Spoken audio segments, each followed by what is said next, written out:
وہاں کوئی نبی نہیں بھیجا گیا تھا،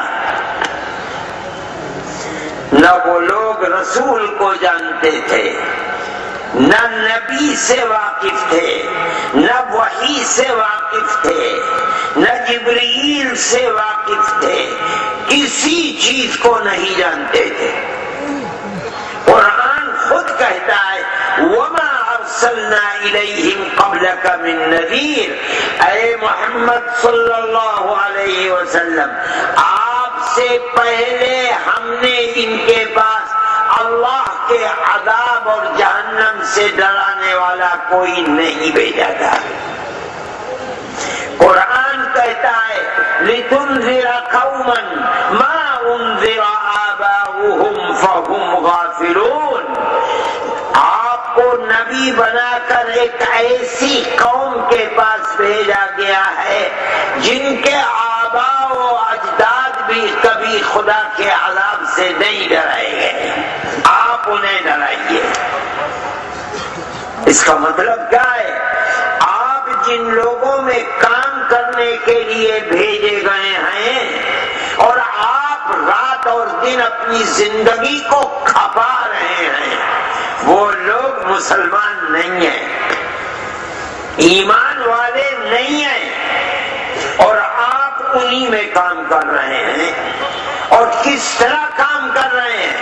قرآن کہتا ہے لعلک باخع نفسک الا یکونوا مؤمنین، اے محمد ایسا لگتا ہے کہ آپ تو ان لوگوں کے پیچھے ان کے ایمان کی خاطر اپنی جان کھپا ڈالیں گے، یہ قرآن کہتا ہے۔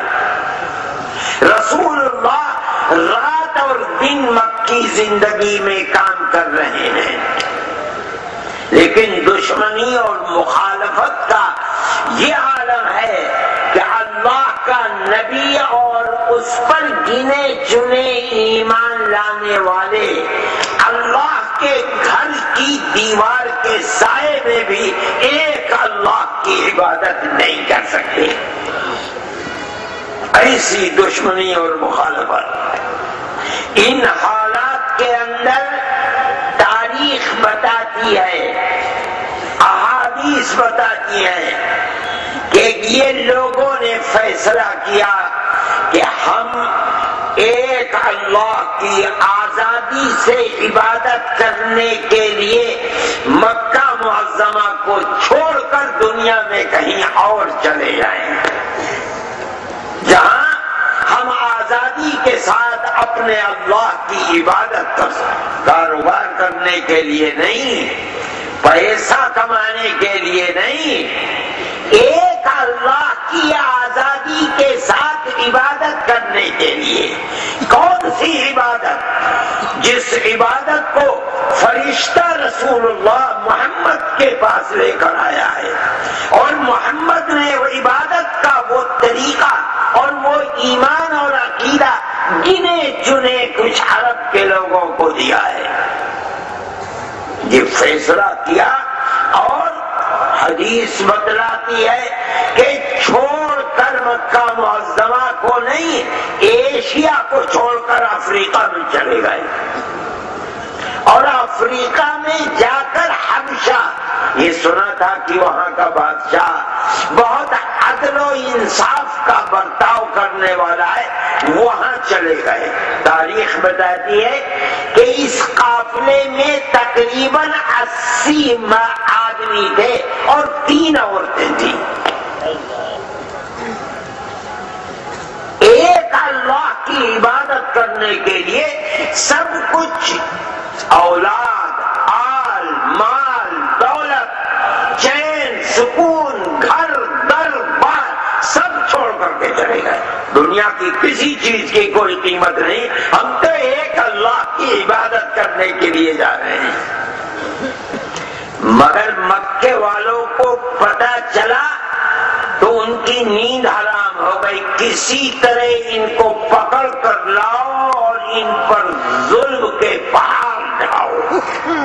وہاں گئے اور بادشاہ سے مل کر یہ چاہا کہ یہ کچھ بھگوڑے ہیں، ان کو آپ ہمارے ساتھ کر دیں، ہمیں دے دیں، ہمارے ملک سے بھاگ کر آئے ہیں۔ اللہ نے دل میں ڈالی، اس نے کہا جو میرے مامن میں امن لینے کے لیے آئے ہیں میرے ملک میں ان کو اس طرح حوالے نہیں کروں گا، پہلے ان کی بات سنوں گا۔ ان کے پاس کہلوا دیا اور اگلے دن کی تاریخ طے ہو گئی۔ انہوں نے بیٹھ کر مشورہ کیا اور سب نے مل کر حضرت علی کرم اللہ وجہہ کے بھائی ہیں جعفر ابن ابی طالب، اپنا ترجمان انہیں متعین کیا کہ ہم سب تو بول نہیں پائیں گے، ہماری طرف سے آپ بولیں گے۔ چنانچہ بادشاہ اپنے دربار میں بیٹھا، ایک طرف وہ لوگ جو مکے سے آئے تھے انہیں پکڑ کر لے جانے کے لیے وہ بیٹھے، اور دوسری طرف مسلمان۔ حضرت جعفر رضی اللہ تعالی عنہ نے تقریر کرنی شروع کی، ایک ایک لفظ موتی کی طرح۔ فرمایا کہ اے بادشاہ، ہم تو جہالت کے اندر رہتے تھے، ہمارا حال یہ تھا کہ ہم برے کام رات اور دن کیا کرتے تھے، ہمارے اندر جو طاقتور تھا وہ کمزور کو کھا جاتا تھا، ہم رشتہ داریوں کو توڑتے تھے، ہم میں جو دولت مند تھے وہ کمزوروں پر ظلم و ستم کیا کرتے تھے، کمزور کی زندگی گزارنا مشکل تھی، ہم حرام کھاتے تھے اور حرام کرتے تھے۔ اسی حالت میں اللہ نے ہمیں میں سے ایک نبی ہمارے درمیان میں بھیج دیا، ہم اس نبی کے حسب کو، نسب کو، امانت کو، دیانت کو اور عفت و پاک دامنی کو جانتے تھے۔ وہ نبی آیا اور اس نبی نے آ کر کے ہمیں ایک اللہ کی عبادت کرنے کی دعوت دی۔ یہ بتانے کے بعد انہوں نے یہ بتایا کہ اس نے زندگی کا سبق کس طرح دیا۔ ایک اللہ کی عبادت یہ انسان کا اپنا مسئلہ ہے کہ وہ اپنا رشتہ اور سمبند اپنے اللہ سے کیسا لگاتا ہے، لیکن انسان دنیا کے اندر رہتا ہے تو وہ نبی دوسروں کے ساتھ زندگی گزارنے کی تعلیم کیسی دیتا ہے۔ وہ دوسرے چاہے اس کے مذہب کے ماننے والے ہوں یا نہ ہوں، انسانیت کی بنیاد پر وہ تعلیم کیا دیتا ہے؟ اس لیے کہ کسی انسان کی بلندی اس کی تعلیم سے پتہ چلتی ہے، سبق کیا دیتا ہے، اس کی اپنی زندگی کیسی ہے۔